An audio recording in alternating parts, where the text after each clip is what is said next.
What's up, Team Jazzy? Welcome back to another episode of JazzyXCrime.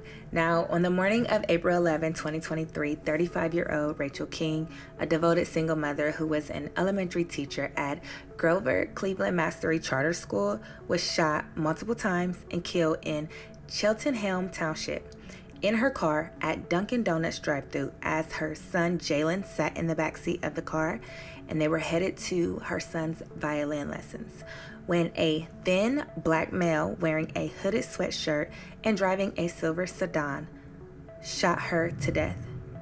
Police later identify him as 33-year-old Philadelphia resident Zakkee Steven Alhakim. This is Zakkee, who does not even know Rachael King. Happened in the morning it's actually ridiculous. It's crazy. People are ruthless nowadays. And, hopefully, they catch this person, whoever. Police took him into custody and obtained a search warrant on his phone. Cell phone evidence and surveillance video showed that Zakkee had previously been outside of Rachael's residence in the days leading up to her murder and had watched her movements. On the morning of the murder, when Rachael pulled her vehicle into a line of traffic in the Dunkin Donuts drive-thru lane, Zakkee parked the car, which was a Mercury Sable, a short distance away. Then he got out the car and walked to the driver's side window of Rachael's vehicle and shot her multiple times, killing her in front of her son, returning to his vehicle and fleeing the scene. The day after the murder, detectives located additional surveillance video on the route from Rachael's residence to the Dunkin Donuts, which clearly showed that Zakkee's license plate number, but the car actually belonged to a woman named Jullie Jean. This is Jullie. A surveillance shows Jullie and Zakkee purchasing this vehicle 2 weeks prior to the murder. Now, how is all of this connected? So digging deeper into this Jullie character, we find out that she actually has a restraining order against her that was just filed 4 months ago. The man who filed this restraining order against her is named William Hayes. William is in a relationship with Rachael King, who just been murdered in front of her son in the Dunkin Donuts drive-thru. It sounds like a if I can't have you, no one will delusional situation. So Rachael King was in a long-term relationship with William Hayes. In 2022, William Hayes cheated on Rachael with Jullie Jean.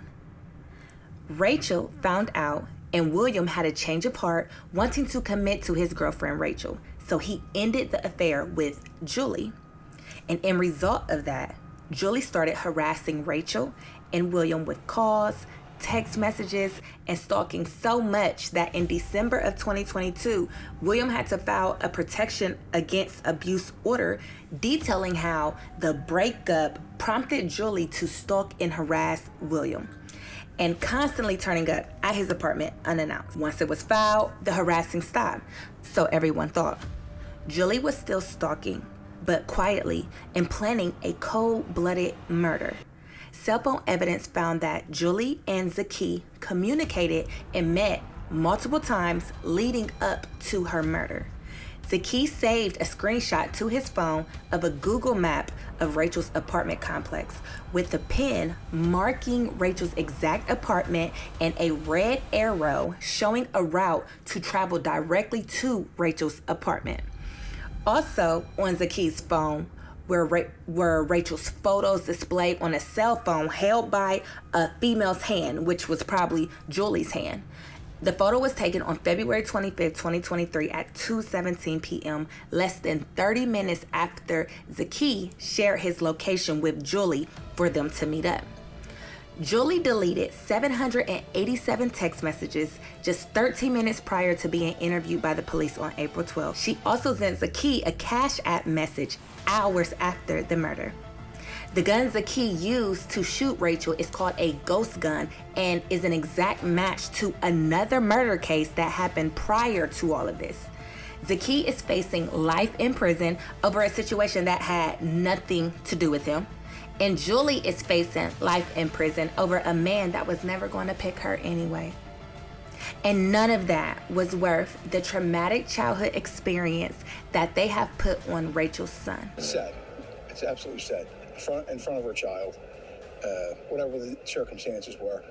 It's just completely unwarranted. If you'd like to see more Fatal Attraction cases, then click right here. If you'd like to subscribe to this channel so that you never miss another true crime, then click right here.